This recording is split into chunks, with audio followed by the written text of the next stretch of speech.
He's going to turn into the stone form thanks to the shard as the BKB is activated from SabeRLighT company, but Yuragi is trying to right-click, but a Night's Winter's Curse comes out, but it's on top of a lasso as well. Kind of a weird combo here, but Yuragi is taking so much damage. A nice save from Taiqa for the time being, as Yuragi extremely fast, and he's just going to be able to walk on out of there. 50 seconds on the deck for the Visage as 2 kills clean up from OG's perspective. SabeRLighT looks to be next. Big turnaround from OG as they find 4, and Stormstormer comes back in, and he has that Aegis looking for Amar, but Amar's just fine. He has no BKB, he's blinked down for 4 seconds. Completely surrounded again. Viper strike to follow, so Amar will be the sacrifice, but triple kill from BZM, and OG take a fight against an Aegis and only lose 2. You already talked about Shadow Demon already having that along with the Aghanim Scepter, so he recharges. Oh no, he gave it away. Did he? Oh, we have the lasso initiation, but the instant rupture on the Stormstormer, killing himself through that BKB, but looks like they're focusing on Amar. He's able to get out thanks to the disruptions, but still doomed. So he might tick out in the end, but the Stormstormer initiation completely punished from OG. They find him pretty much instantly as Yuragi kind of put to a stop thanks to the Winter's Curse, but now we have a coil onto the high ground, BloodseeKer to follow. Tobi looking to not break himself out of that coil. He's going to get saved for the time being by Kataomi, but there's so much magic damage to follow it up with. Surely he's going to be dead, but the buyback comes out from SabeRLighT.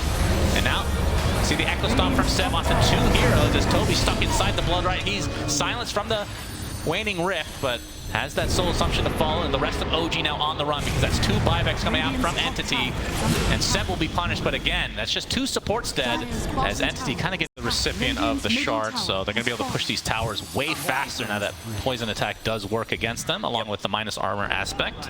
Yep.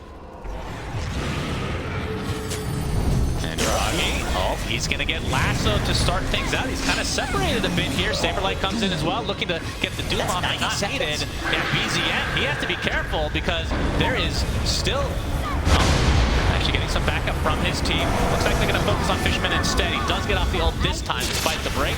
No silence to follow as Tobi going to get Viper struck as Amar focusing on the familiars for now, but it's a 1-for-1 in favor of Entity as the rest of OG now need to retreat. Oh, BZM, he's going to get the phase shift off, blink up in just a moment, but will he be able to get out? Finds a little bit of distance as Stormstormer. Nice. Flame Break not going to connect. As the rest of OG collapsing a bit, but they do get BZM in the end. That is an enormous kill for Entity. And Amar kind of forced to just stand his ground again, but the Soul Assumption, nice dodge with the Manta style. That's exactly why he picked it up. As the Cold Embrace going to save Tobi. As the Familiars keeping Amar in place at the moment with the buyback from BZM. And they do get the Visage, but the buyback, Amar has the Lincolns applied to him. As SabeRLighT, he's going to get Waning Rift to start. As a rupture put on SabeRLighT, he's kind of stuck all by himself in this area. As Stormstormer gets the first lasso off onto Yuragi, but no damage follow-up whatsoever. Seb taking a Soul Assumption on the sidelines. Amar punches the BKB, but SabeRLight's just dead. That was the original initiation from the puck, and he's dead for 2 full minutes, no buyback. Amar's going to be the trade. Does have buyback for him, but the fact that they've taken out the support Wevern already as Tobi turns into stone. Gonna put this initiation to a stop. As Seb all right, that's a really late game high five. I like that. Tobi. Oh, the bash actually connects from Yuragi. He has a basher now. And so Tobi trying to walk back to base. Probably not going to happen. The Stormstormer getting chased in the meantime by BZM.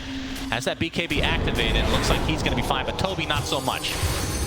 So it ends up being a 3 AoE on OG with the BloodseeKer setup and whatnot. But you can also start with the lasso. You can also have Fishman run in and kind of suicide. Well, it was awkward because the lasso came at the same time that SabeRLighT got ruptured. It was weird. It was awkward, yeah, which led to the entire splitness of that fight. It was also weird. Yeah, Amar gets spotted out here, trying to de-ward this very valuable ward spot here. BZM jumps in. Waning Rift into phase shift, he'll blink onto the cliff as Amar's attack speed is absurd right now. Is this actually enough to take out Tobi? I thought he was perfectly fine, but BZM with the finishing move. They pop his Lincolns, looking for the Doom, but the Viper Strike applied to SabeRLighT. He can't get off any attacks at all, and he will die shortly after here, but a curse comes out to try to counteract it. Double buyback from Entity, including the Doom with his ultimate still available. Now they have to pop that Lincolns again on the side of BZM. Gets off the Illusory Orb, onto the other side of the trees. And gets the stun on SabeRLighT. That is a dieback onto the Doom as OG winning this fight handily. Another buyback onto the Abaddon as applying some pressure to the tier 3 towers. OG looking to potentially finish this game, and obviously with that shard on Amar, it allowed them to just melt through these buildings. Stormstormer Now they're going to have to try to defend. These tier 4s are basically dead now, and the bar pops the BKB, focusing on the Ancient as well. And Stormstormer just bashed to a high degree. He's just dead. He does have buyback, but the GG's come out as OG even the series 1-2.